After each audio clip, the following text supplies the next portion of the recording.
Dans le cadre de la série d'activités relatives à la commémoration du 71e anniversaire des droits de l'homme qui se dérouleront du 24 au 31 décembre 2019 dans la région de Difa, la CNDH l'a entamée par une conférence débat animée par El Hadji Ahabou Issa, procureur de la République, près du tribunal de grande instance de Difa. Il s'agit pour ce dernier, dans un premier temps, de faire un aperçu sur les 30 articles de la Déclaration universelle des droits de l'homme et ensuite la jouissance de ces différents droits au niveau de la région de Difa en deuxième position. À travers une argumentation détaillée, le conférencier arrive à la conclusion suivante. La Déclaration universelle des droits de l'homme exprime la conception commune pour le peuple du monde entier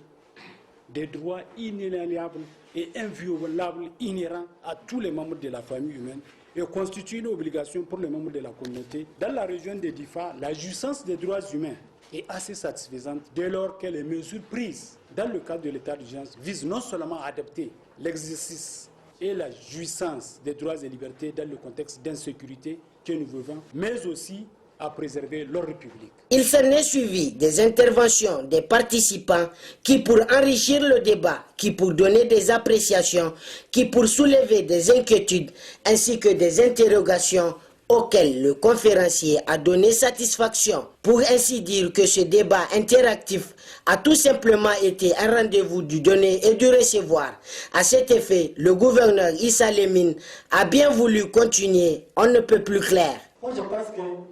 que ce soit l'état d'urgence, que ce soit les actions des forces de l'ordre, c'est toujours dans le sens de protéger les populations.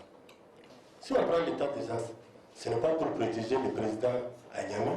ce n'est pas pour protéger le chef d'état-major, ce n'est pas pour protéger le président de l'Assemblée. C'est dans l'intention de permettre aux forces de défense de protéger les populations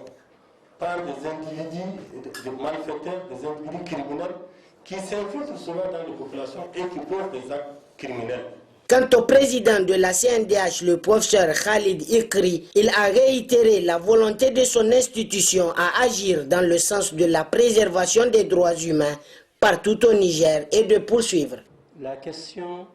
de bavure, naturellement,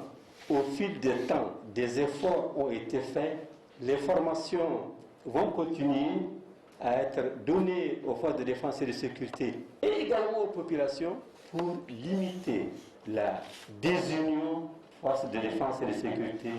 population. Notez qu'une minute de Fatiha a été faite à nos martyrs soldats tombés sur le champ d'honneur. Cette conférence débat a donc atteint ses objectifs car elle a permis à l'assistance de cerner les contours de la Déclaration universelle des droits de l'homme, y compris la notion de l'état d'urgence qui, il faut le préciser, demeure une disposition constitutionnelle qui s'impose au regard du contexte sécuritaire au niveau régional.